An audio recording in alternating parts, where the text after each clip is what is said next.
I just become super unmotivated. Like I actually didn't even want to race my bike. Like I didn't want to race bikes anymore. Yeah. That's what was going through my head. And I definitely do miss it because I feel like it separates the riders and I feel like it shows what the riders are capable of, because we're all capable of going fast in a straight line and switching our brains off when it comes to pretty, not simple, but like one line stuff. Yeah.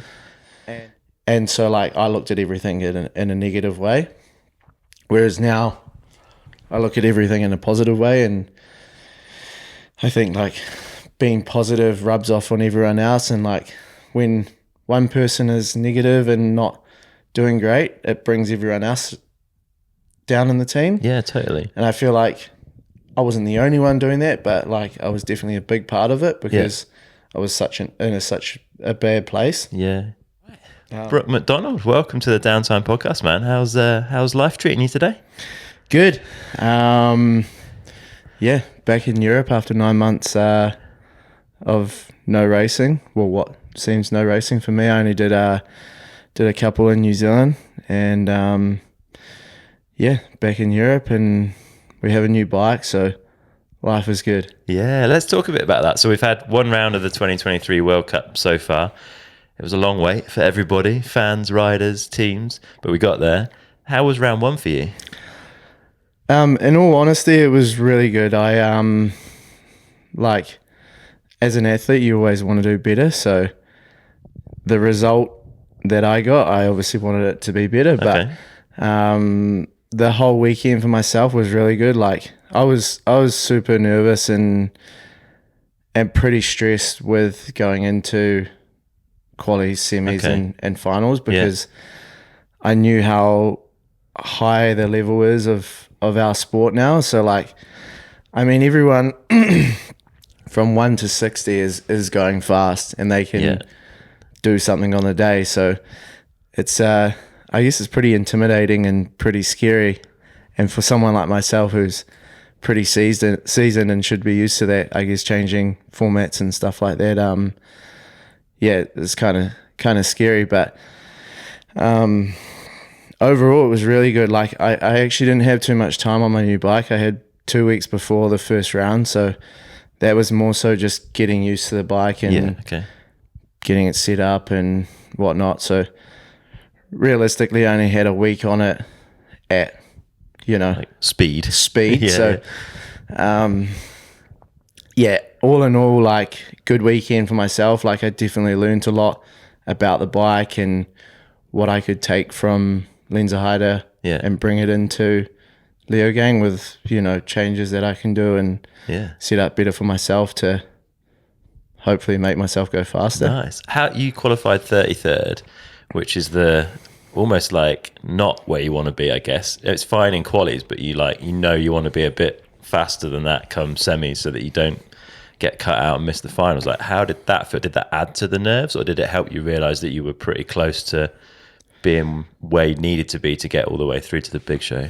I kind of had a feeling like it was somewhat good, but I was like still 7 seconds off of first place. Okay. And I mean, excuse me, times were tight, and like 7 seconds on a just over 2.5 minute track is not much, but in the grand scheme of things, it seems like a lot.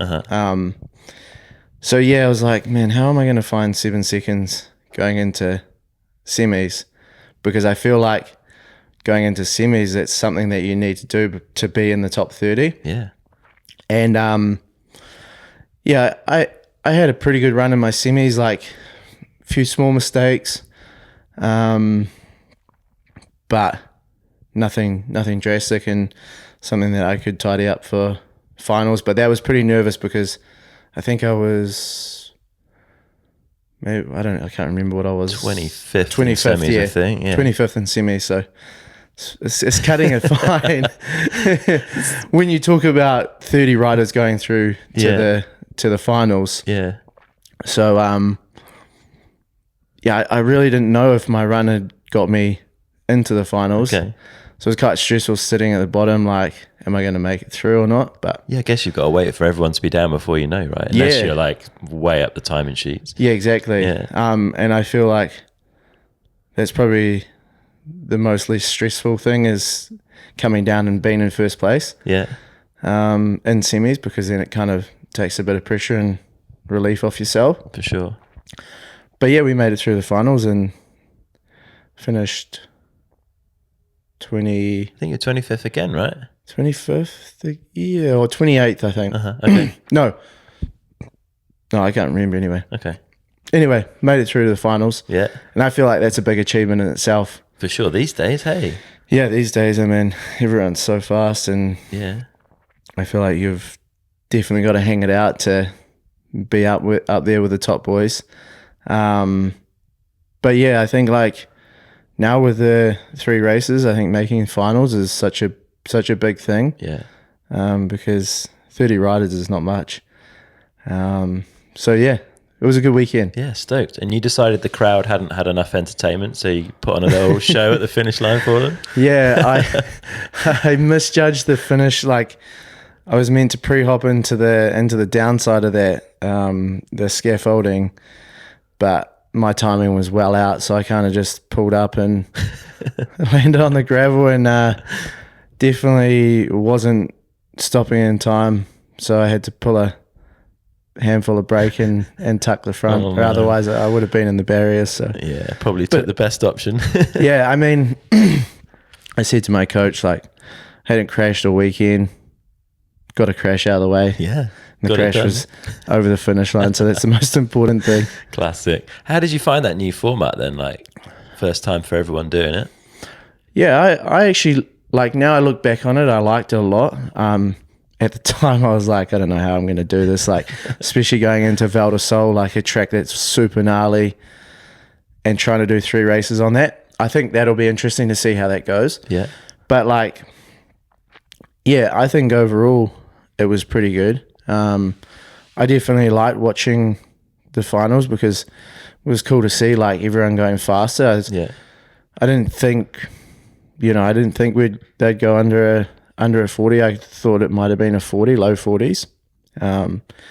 But yeah, the run that Jordan did was insane. It's like I was super impressed with that run. I don't think you could ask for anything more on that track. It with looked like that he was run on did. rails, eh? Yeah, it was like he had glue on his tires. Yeah. Unbelievable. And like watching it, he just never left the ground, and he just looked so committed. I say it was a picture perfect run. Yeah. I don't think you could ask for anything more. It's pretty insane, isn't it? Like how the bar seems to get raised. Like every season, the level is going up. I don't know where people find the ability, but everyone seems to come back faster every year. Yeah. I think I definitely think it's down to the tracks we ride. Okay. Like, I feel like the tracks that we've raced on the last few years have definitely got faster. Not easier, but easier in a way that there's not much tech in the tracks. Yeah. Yeah. So it's kind of like who can hang it out. And I guess, like, it's definitely showed over the past years that how fast everything, like I was talking to Emmeline, and she said, I think in Lenzerheide it was maybe 3.2 kilometers faster average speed down that track this year compared to last year. That's a big difference. Yeah. Huh? Yeah. So, yeah, obviously people going faster. And I guess we're sort of training on tracks to suit what we're racing on. Yeah. Yeah, big changes because you've been, 16 years on the circuit now? Yeah. Something like that? Yes, I think 15 or 16 years. Yeah. So You've I've seen definitely seen the changes. Yeah. Yeah, things were a lot slower, a lot more technical, I guess, when you started. Yeah, and, like, you could have, like, a crash and lose 5 seconds and still be in the top 10. I mean, if you have a crash now and lose 5 seconds, you wouldn't even, you might be like 100th. Yeah. And people were putting in, like, you on occasion, you see pretty big winning margins, Yeah. like multiple seconds, and that's rare now, eh? Yeah, I always, like, vividly remember, I think Brendan in, where was it? In Italy. What was that track in Italy? World Cup track. Peeler? Peeler, yeah. Yeah, I remember watching on, I think it was on Earth when he was on Orange, and like massive crash in qualifying, went down the bank, probably like 10 seconds, gets back up and still gets in. I think he was maybe top five or top 10. And like now, Crazy. I look back on it, I'm like, man, you can never ever do that now. No, weekend over, huh? Yeah. Yeah, like the smallest mistake puts you back 5 places. Yeah. Do you miss that sort of riding? Like, because like you say, you need to train on tracks that are similar to World Cup tracks. Do you find you ride less sort of technical trails when you're away from racing as well now as a result? And do you miss it? Yeah, I definitely do miss it because I feel like it separates the riders in it. I feel like it shows what the riders are capable of, because we're all capable of going fast in a straight line and switching our brains off when it comes to pretty, not simple, but like one line stuff. Yeah. And I do miss it because it like makes you, I feel like it makes you think a lot harder and like decisions on lines. But yeah, I guess that's the way our sport's going now. It would be cool to see our sport, like see tracks be brought back in that have like a lot of technical in it. But I think, yeah, like everyone gets excited with us going fast. So Yeah. It's good. It is good to watch, and I think it's a lot harder to communicate on TV how challenging the technical stuff is unless you know the sport or you're on that hillside. yeah, I think it's really hard to justify how hard it is on TV. I guess like Leo Gang is a different story in the woods there. When it's weird, that kind of really shows how hard. Yeah, it goes the other way. It's almost too hard. Yeah, like, definitely. Yeah, it's my first time here and walked down yesterday, and it looks mint in the dry of the woods, but I would not want to ride that in the wet. No, it's horrible. I hated horrific. it.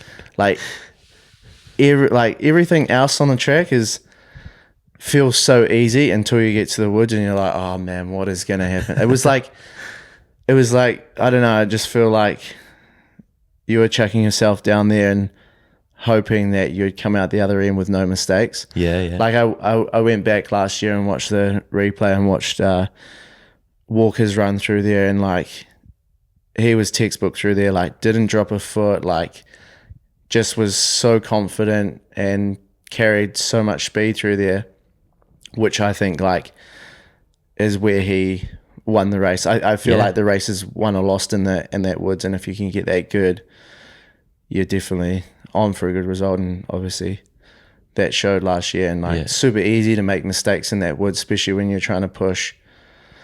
And in the mud, it's not easy as well. Yeah, proper gnarly. And you were racing that fairly soon after coming back from your injury, wasn't it? You did Crankworx Innsbruck, was your first race back. Yeah. And then into Worlds here. Into Worlds, and that was horrible. I honestly hated that.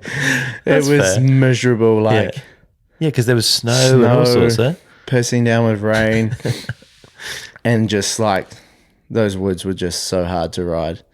And like coming back from an injury and not being like, well, just I guess like with my injury, like the cold definitely affects me. So like being in those conditions like really sucked, and I had like massive crash in my final, so it kind of like grips were written off. It was just like a full ride off. What a weekend that was. It was a crazy race to watch. You mentioned this new bike. Do you get much like input into development, like numbers? Do you know like, these are the sort of things I like from a bike, and get to feed that in? How does that whole process work? Yeah, so obviously like over the last 3 years I've definitely struggled a lot with the old bike. And I just, it happens. People hop on bikes that they don't get along with, and that's what happened with me.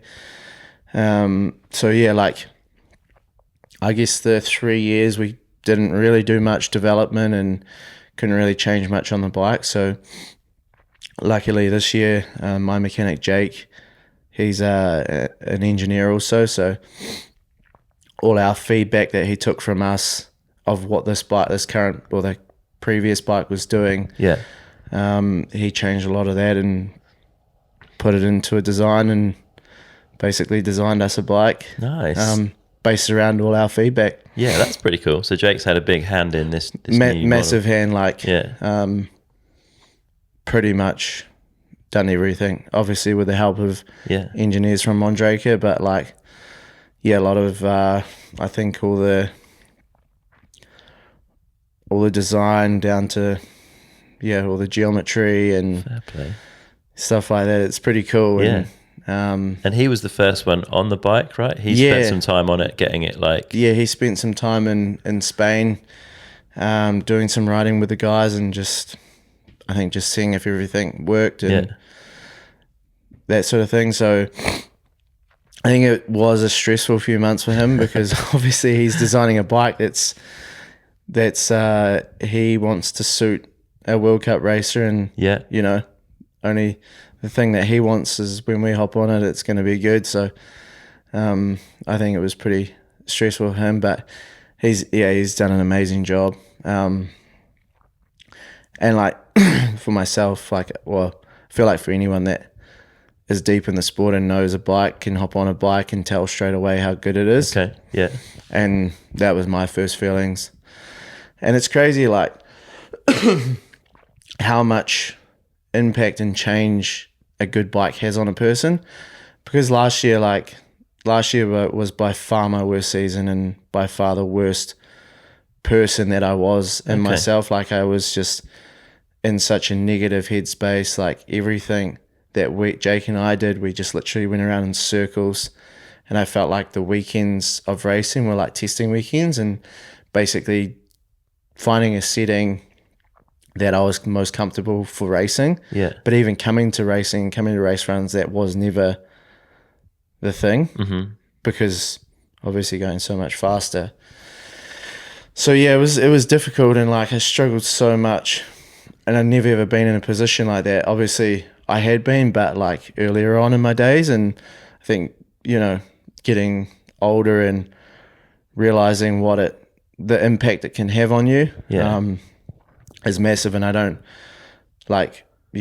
obviously in big companies, people probably don't see that too much. So, the effect it had on me, like going into the off season, like I didn't even race Val d'Isole because I remember seeing you there, and you just looked sad. I was like, I didn't enjoy riding my bike, and like I'm like, well, if I don't enjoy riding my bike, why should I be here, or why should I be racing? Like risking myself, or just putting myself in a position to come 40th place. Like I'm not there to come 40th place. So it was difficult. And like going into the off season, I had like high hopes of getting this new bike early. So I had my goals, and I had like what I wanted to be focused on and stuff like that. And then kind of like delays started happening in the bike, and as it does in the bike industry. And I just become super unmotivated. Like I actually didn't even want to race my bike. Like I didn't want to race bikes anymore. Yeah. That's what was going through my head. And that was earlier this year, right? Yeah, like probably 3 months ago. Okay. 3 or 4 months ago. Like this is a pretty dark place for a racer Yeah. to be, hey? Yeah, it was horrible. And like I spent 3 weeks in Queenstown. We had like a Red Bull training camp down there. So I was with Laurie, Finn, Jackson, and like being around those people who have good working bikes and riding with them is so depressing, because I go out and ride with them and I'm like trying to tell myself that this is sick and I'm enjoying it, but I'm actually not. Yeah. And I'm looking at these guys and they got big smiles on their face and like just loving life. Man, that's hard. So like that was like definitely the darkest place I've ever been in my career for racing bikes. And it was just kind of like not being let down, but just sort of like my hopes sort of started falling away from when we were going to have this bike, because we were meant to have it in February, and then that didn't happen. I was meant to go to Europe in April, do some testing with Fox and testing for the bike, and then do Lords, and that also fell over because of delays on the bike.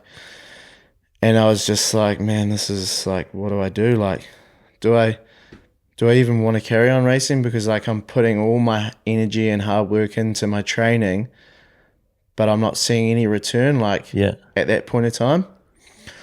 So yeah, it was difficult, and there was just a switch in me that flicked, and I kind of just changed the way I was thinking, and like had a really solid probably 2.5, 3 months of training. Yeah. I kind of like, it comes down to a lot of things. Like, I've had my coach for probably 8 years, and like been doing similar or somewhat similar stuff, same stuff in the gym for the past time. And like, I think when you're in the gym by yourself doing that, it gets pretty lonely and you kind of like get bored of doing the same stuff. So I kind of mixed my training up, bought a gravel bike, rode a bunch of gravel, just different stuff. Like I spent a lot of time on my road bike. So changing from my road bike to gravel bike was like, I don't know, it just gave me way more motivation of actually going out and training and having not goals, but having something to look forward to when I go overseas. Yeah. So yeah, it was actually a pretty shit time. So how did you turn that around in your head then? Like, did it take you a while to realize quite how depressed you'd got? Kind of. I don't know. I try to blow it off. I try to just carry on with normal life. Like I got a sports psych and seen him, and we kind of just went over things, went over scenarios of how I could deal with it differently. And I think like after talking to him, he kind of like brought me back into the real world and gave me the positives that I could take out of everything. Yeah. And yeah, I don't know, something just switched, and I was like fucking ready to go. Like I'm like more than motivated to go out and train, because like I was home. I was like, I don't care if I don't do any training today. Yeah. Whereas that I'm not like that person. I have to do my training. So that I kind of like knew then was that's when I was in a pretty shit place. Yeah. And when I'm like that, it's not good. So yeah, I don't know. It was just a switch that flicked, and Must have felt good to get that version of It Brook was back. so good, yeah.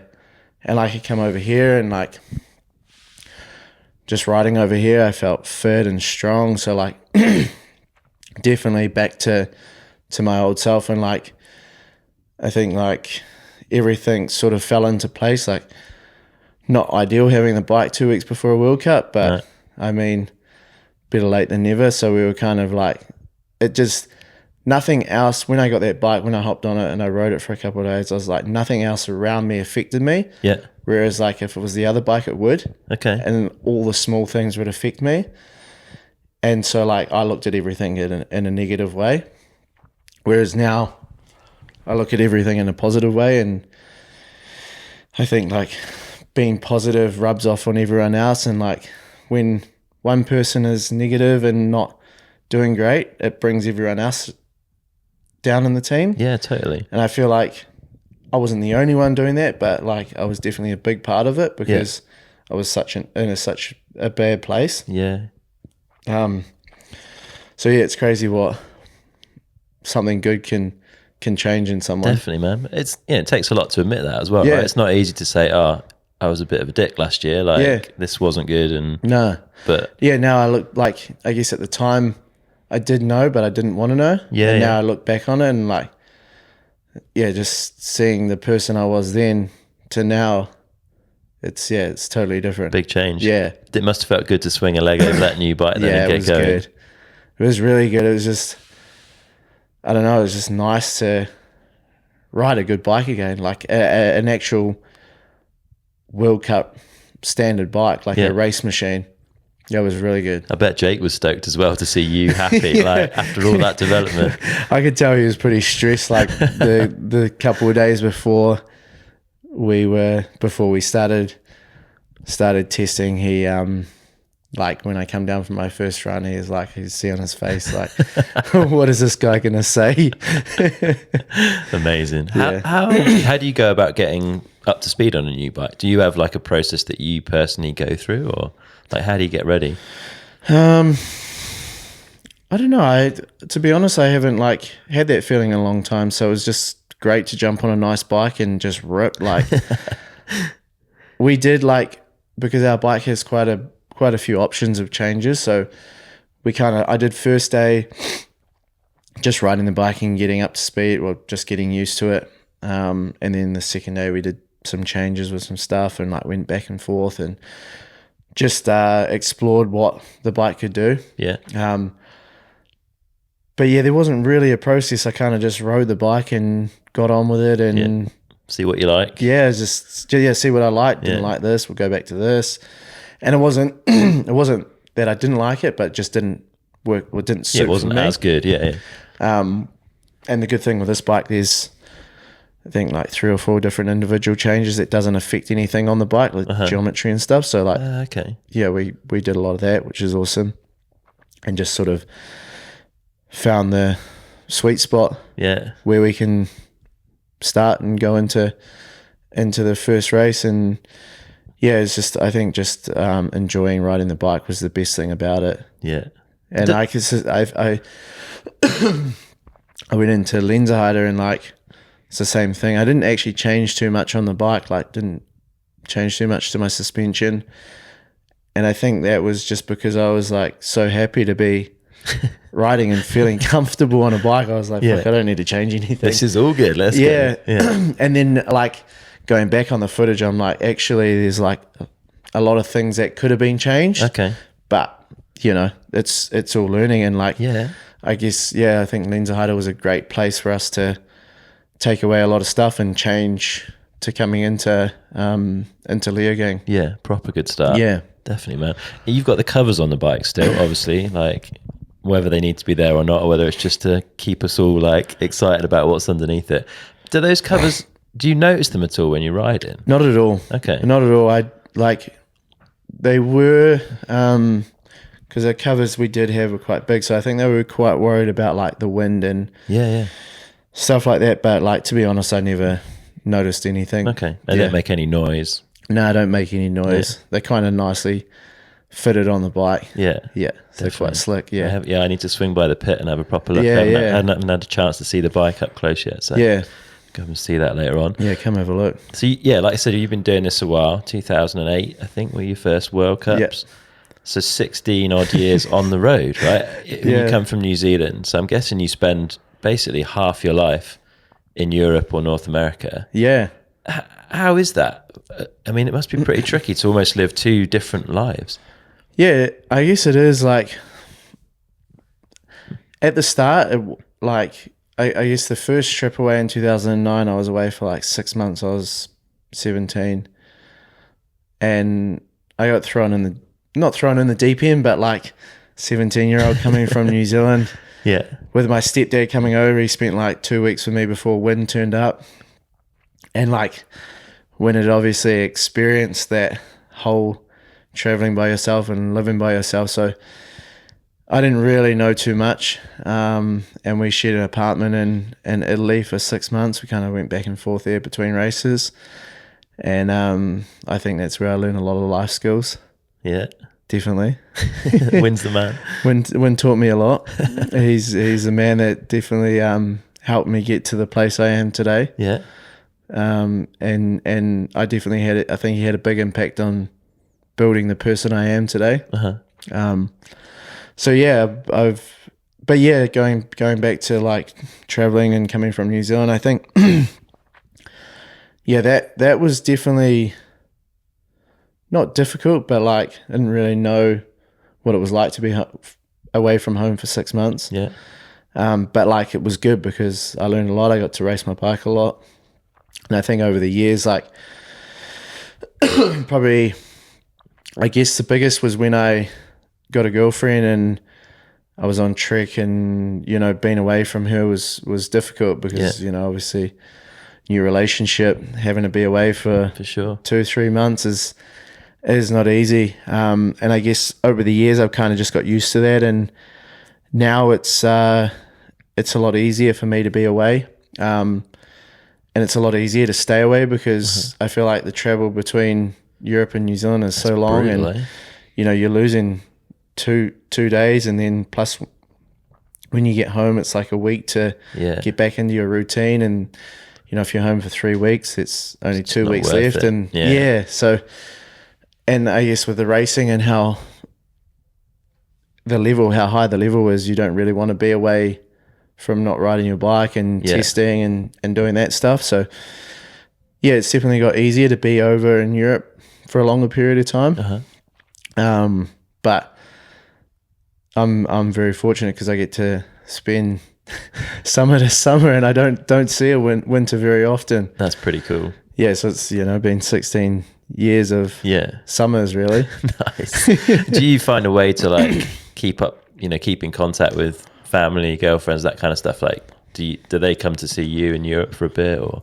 Yeah, try and get my girlfriend over to Europe either at the end of the year or for a couple of races, just to, I guess, like, not be away from them for so long. But it's also difficult because like I'm here to do a job, and I guess to keep them happy is super hard when you've got to be focused on your job. You have to be selfish, I guess. Yeah, definitely. In any sport and any athlete, you definitely have to be selfish, and I think being selfish gets you a long way. And like, I do enjoy having her here, and it's also difficult because like I'm also trying to focus on my racing, but I'm also worried that, is she okay? Is she like enjoying this? Yeah. So I guess there's a balance there. I probably would rather just go on holiday with her, where there's no bikes and no racing involved. Yeah. I think it's probably better and healthier on the relationship. Yeah, fair, Yeah. So yeah. But I guess she knows some people in the pits these days, right? Like from back home or from coming to races. So it gets a bit easier the more you do it. Gets a bit easier. She obviously has friends. Yeah. Well, my friends that have their partners here as well. Yeah. That she can hang out and mingle with. That's cool. Yeah, it makes it a bit easier. Yeah, fair play. And you had some big success early in your career, winning junior world champs in Canberra, 2009. 2009, yeah. Yeah. And as a result of that, I guess you got quite a lot of attention, and you picked up Red Bull as a supporter really early in your career. Yeah. Right? Were you like 18 or something? Yeah, I was 18. Yeah. Do you remember how they kind of delivered that news to you? Yeah, it was. I vividly remember it. It was like, obviously, any extreme sport athlete's dreams is to be sponsored by Red Bull. So that was, I grew up watching Travis Pastrana, and he was like the biggest icon for me of someone who represented Red Bull. And I reached out to them in 2009. I thought, whatever. Why not? And they said like, we're not really looking for someone at the moment, because I think they had Vanessa Quinn at the time. Yeah. And then I went into 2010, and I had a great season in 2010. I think I may have finished maybe in the top 10, but I had like some solid results. And they got in contact with me, and it was like at the end of 2010, I got a phone call, and they were like, we got a helmet for you. And I was like, no way. And like at the time, it was pretty rare to be given a helmet straight away. Like they kind of put you into a friend of Red Bull, maybe pay you a small salary, and you kind of just can in hand stuff. Like Ronan is now, I guess. Yeah. Like they give him a little bit of help. Yeah. So like I was pretty taken back with that, and like to be, I guess, put in the position of having the opportunity to be sponsored by Red Bull. It's something that you'd never ever turn down. And definitely, like, I've been with them since the end of 2010, so 11 years, and I still pinch myself to this day that I'm sponsored by them. Like I was actually at the APC when I got over here about 3 weeks ago, and I do realize how fortunate I am to have the opportunity to be sponsored by them, but it kind of like, over that period of time, you kind of get used to it being on your head. And when I was there, like the opportunity we have with Red Bull, like they have an APC there where they have like physios and trainers and stuff, and like just being there kind of reset everything for me of how lucky I am to be sponsored by Red Bull. Yeah. And it's like, I was just like, man, what the fuck? I'm sponsored by Red Bull. This is crazy. 11 years later, I'm still like Yeah. pinching myself. Is it like a lifetime thing with Red Bull? Like once you're in, you're in. Is that kind of how it works? Yeah, I feel like it is. Yeah. I definitely feel like, maybe past that 10 years, you're definitely Yeah. set to be with Red Bull for a lifetime. Yeah. Great company, great people to be around and work with. And I just think, like, I guess after my career, they're going to support me in one way or another, whether it's doing projects or helping them search for other athletes. Yeah, and you got to pass the baton a little bit, and you gave Jess Blewett her helmet this off-season. That must have been fun. That was real sick. Red Bull had been talking with me and what they were looking for, and I just thought, Jess was definitely the perfect person. Yeah. Fits Red Bull really well. Great athlete, so much talent on a bike, and it was definitely a special moment because like I'd been the only biker in New Zealand for the past decade. Yeah. So to welcome someone else that does the same thing as me was pretty cool. Definitely, man. And you get to go to some other like pretty interesting events off the back of being supported by Red Bull. Right? They do so much stuff. Like it's the opportunities are endless of what they give you. I feel like money and salary isn't like the biggest thing in Red Bull. I think it's everything else that comes with it. And like, I don't give a shit about how much money they pay me. I just care about the people that are surrounding me in Red Bull and what they give me. Like, it's just endless. Like they will do anything for you to be the best of yourself. So they'll do anything. Like, that's cool. You name something, they'll try and make it happen, which is pretty awesome. Like we had an athlete summit in April, and we combined it with Australia, and they took us to the F1. Yeah, that was insane. Like VIP, hanging with the elite, like Kylie Minogue in the VIP area, like standing not right next to her, kind of thing. Yeah. Like it was just insane. So like, that sort of stuff is so cool, and like the opportunities that we get to meet other athletes and that's cool. Do that sort of stuff is pretty amazing. Yeah, nice. And you did that Dream Track project with them last year? Last year. Yeah. What was that like? That looked like a lot of fun. Sick. Yeah, it was like, obviously my dream track.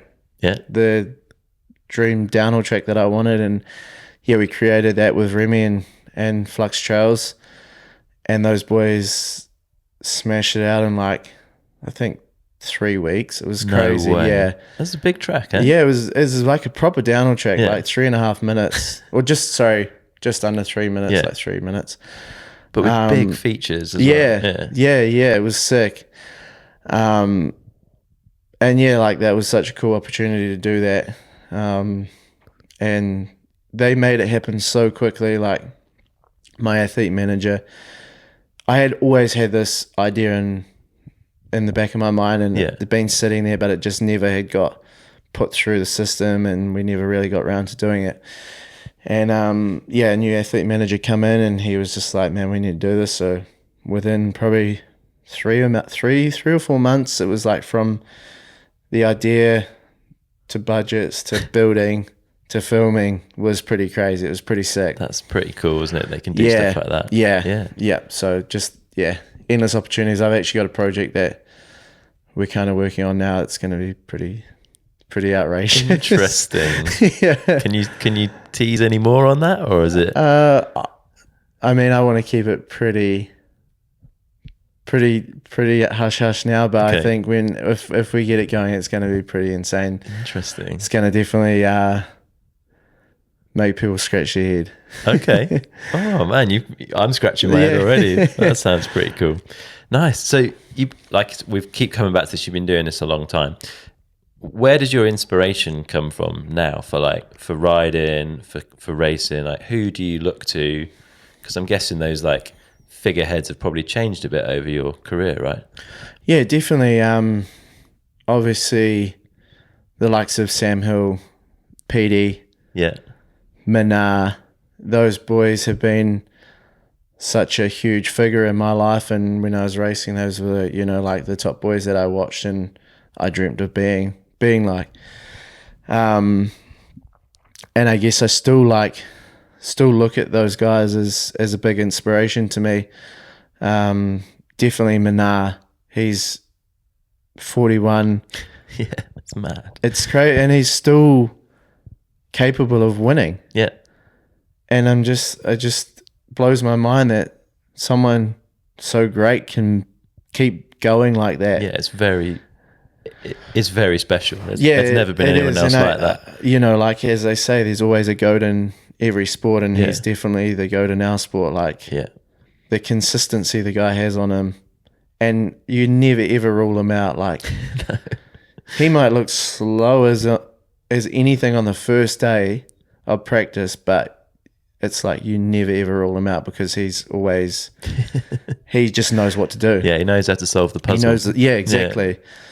And I think Sam Hill as well. Like he's just a lord on a bike. Like he just does everything differently to anyone else, and I think that's pretty cool. And he's definitely had a massive impact on my life of racing because I was like, I want to be like Sam Hill. I went and bought an iron horse, wanted to go around the inside corner with my foot out. Yeah, who doesn't? Yeah, so that sort of thing. And then also Petey, just someone who was also so consistent and a massive part of my life and, the sport. And he's done so much for the sport. And also what he's doing now, giving back it's to cool. the sport and looking after the syndicate.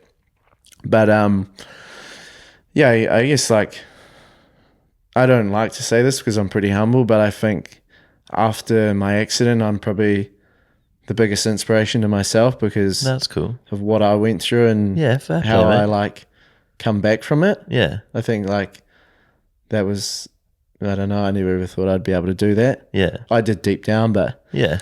when you go through something like that, it's That's pretty cool that you don't sort of take that for granted. Do you know what I mean? That you see how important that is. And I was going to ask you how you feel about other people having you as an inspiration, because even before the accident, right, there would have been thousands of people around the world that ride bikes that look up to you and respect what you do. But post the accident, that's just changed and evolved and become even stronger, I think.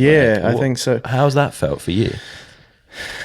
I don't know. It feels great that I'm able to inspire people, and it not just in the mountain bike world, people in day-to-day life that's been through totally the same as me. I get so much messages, people just telling me what they've been through and they've had the same injury as me and stuff like that. And it's cool to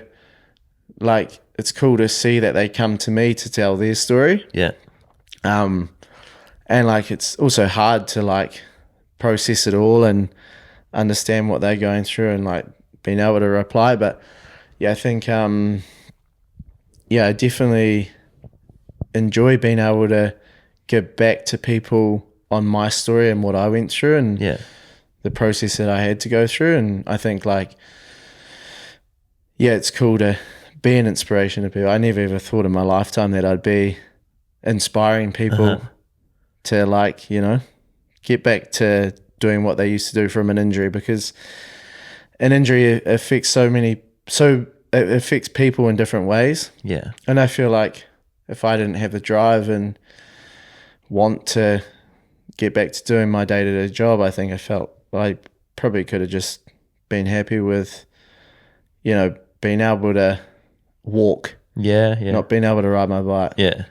So I think it is definitely a special feeling, and I just love when people come up to me and tell me how inspiring I am, and that I've inspired them in life, and it's just a cool feeling. Yeah, definitely, man. What do you think it was then that got you through it? I think just setting goals early, Like I literally, all I wanted to do after my accident was race my bike that following year. So I think that was the biggest thing that drove me to coming back and racing that Yeah. next year. And you put that out there pretty early as well. You shared that goal. I Yeah. think you made yourself accountable to the mountain bike world by saying, I'm coming back in a year. Yeah. And I think that's what drove me Yeah. to coming back to where I am now. I never ever, I did think that I'd come back to where I am now, but at the time, I guess it was probably a big call. Yeah, you never know for sure, do you? You never know. Yeah. And so yeah, I was so driven. Like, I didn't give a shit about anything else around. Like, I did give a shit about the people around me, but like in my head, it was me. Yeah. And all I wanted to do was get back to the best of myself and be able to race my bike again. Yeah. So it was like a pretty quick process, and like just time just flew because I was enjoying the process. And the fact that like everything was such a big learning curve and learning about my body and what the body can do. Yeah.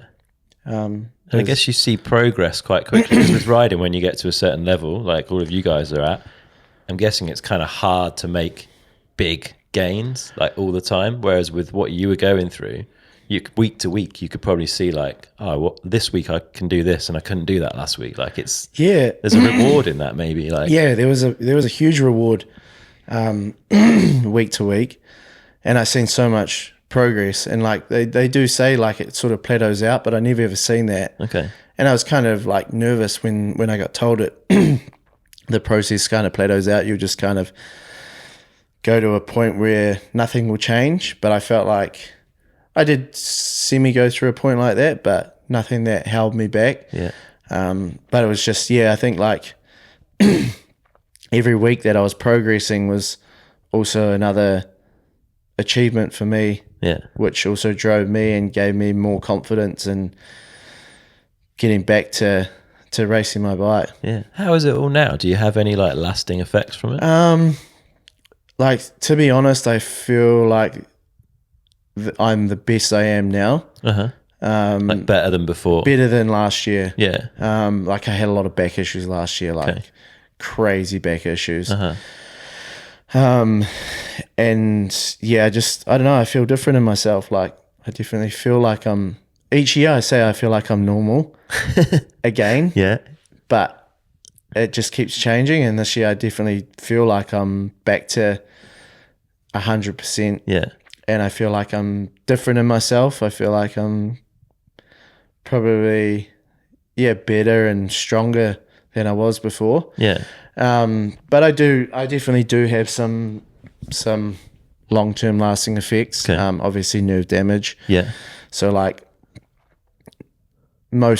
every day is probably inconsistent with my legs and like the feeling and stuff. And some days feel normal. Yeah. Some days don't. And like when I hop into bed and like the sheets on my legs and stuff like that it's real agitating, and it's quite hard to explain. It's not comfortable. Yeah. And it's hard to sometimes get to sleep because of that feeling. Yeah. But those are small, and those are stuff that I don't worry about. Like everything else is good. Yeah. Why do you think you feel so much better this year? Do you think it's just time, or have you done things differently? Like you said, you changed some of your training, but yeah, I think probably stress. Okay. I think stress has a big part of it, Yeah. especially on my back.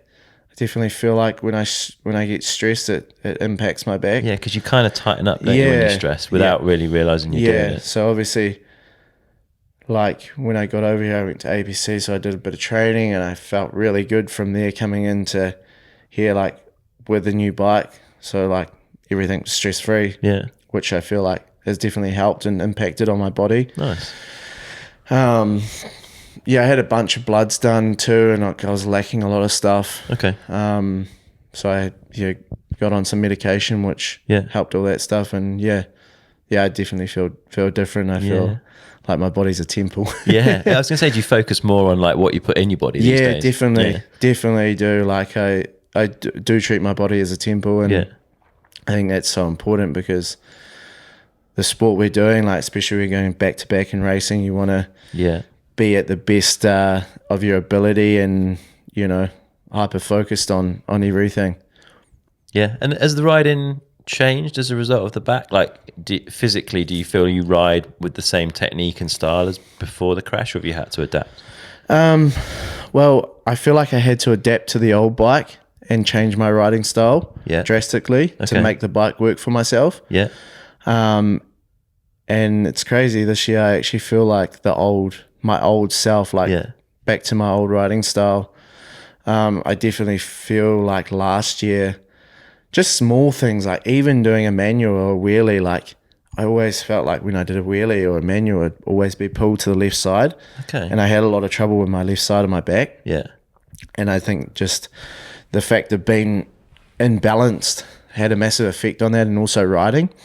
And I feel like I'm way more balanced now than I have ever been before. So if you pull a manual, it'll stay straight these days.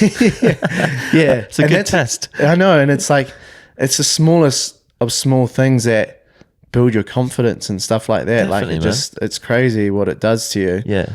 And also on the bike too. I feel way more nimble on the bike. I feel like I can do what I want when I want to drop my foot. Like I can drop my foot, whereas like before it was always super hard to drop my foot because I didn't know what the bike would do. Yeah.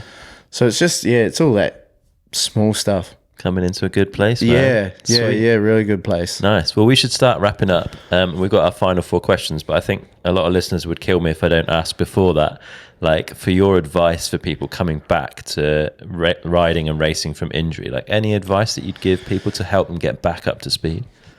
I guess like whether you're racing or just having fun, I think it's important to set a goal, like, because I think a goal can get you a long way. Like whether it's a goal in the rehab side of things and the physiotherapy and the training. I think that's super important because I feel like that's what's got me so far. Obviously, big injuries, you're always going to have someone telling you that, oh, this is going to change your life. You probably won't be able to ride your bike or walk properly again. And I feel like, I don't want to say don't listen to them, but you are your body and you know what your body does and what it can do. So listen to your body because your body's going to tell you best. Not someone out on the outside who's telling you, who's studied for 7 years and obviously knows their stuff but doesn't know how your body works. And they don't know for sure. No, exactly. And I think like for me, going back to my injury, that's the luckiest thing that no one ever told me that I wasn't going to walk again. That's good. That was the biggest thing. So I think like what they tell you, take it with a grain of salt. Yeah. Don't always listen to what they have to say, but just set your own goals and, I think that's the biggest thing that you'll get out of coming back from an injury. Cool. I think that will get you a long way. Nice. Good advice, man. Right, let's hit these final 4 questions and get you onto a hill to do some practice. First one, if our listeners had £150, which is about 300 New Zealand dollars, to improve their performance on a bike, what would you recommend they go spend it on? Ooh.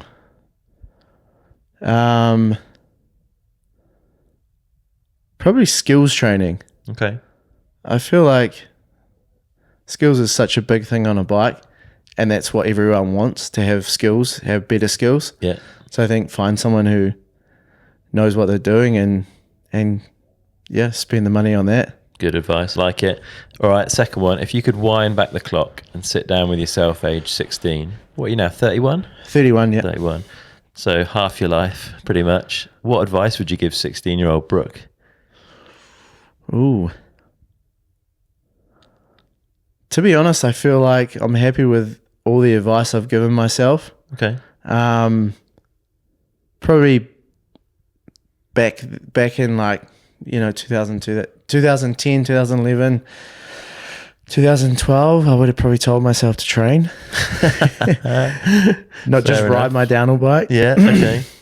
I didn't really know much then. Yeah. I think everyone went through Yeah, that phase. yeah, Like most definitely. races just get through on skill initially, and then the training comes later. Yeah, I don't know. I just guess that I feel like I've given myself good advice all through my career. Yeah, that means you won a World Cup without training much. Yeah. Because was it 2012? Yeah, 2012. Yeah. Yeah.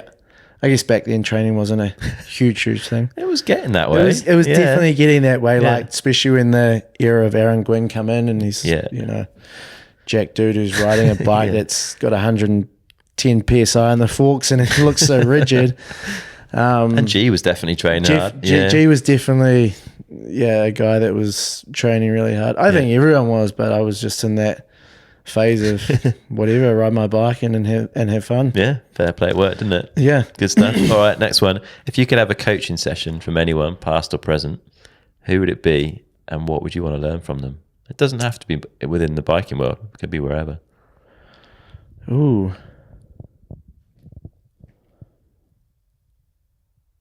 I reckon Michael Jordan. Okay, that's a good answer. Yeah. What is it about Michael Jordan that you'd want to kind of dig into with him? I think just life skills and life in general. I feel like he's an interesting dude. He's built a massive empire around himself from basketball. Yeah. I just think he's an overall he's an overall GOAT. Like I feel like he's the biggest GOAT of he's all like time. sport GOAT. Yeah, I think he would be definitely the person I'd like to. It would be interesting. That Netflix documentary was incredible. Yeah, super definitely. Good. Nice. All right, last one. What do you do every day that you feel benefits you? Riding my bike. Yeah? Yeah. Every day? Every day. I love riding my bike. Yeah. At one point I didn't. Okay. But I still did like riding my bike. You just sort of forgot you liked riding it. Yeah, exactly. Yeah. And just living life. Yeah. Like just being alive is the best thing that I think anyone can ask for. It's pretty good. Yeah. Nice one, man. Well, it's going to be exciting to watch how you get on for the rest of the year and into the future. If people want to follow you, where's the best place for them to look? Probably my Instagram, Brook Macdonald 6. Nice. So yeah, give me a follow on that. Will do. I'll put links in the show notes so everyone knows how to find that. But yeah, hope you have a good week here, and we'll be watching you throughout the rest of the season, man. I hope that new bike treats you well. Thank you. Thanks, Brooke. Cheers, man. Cheers, bro.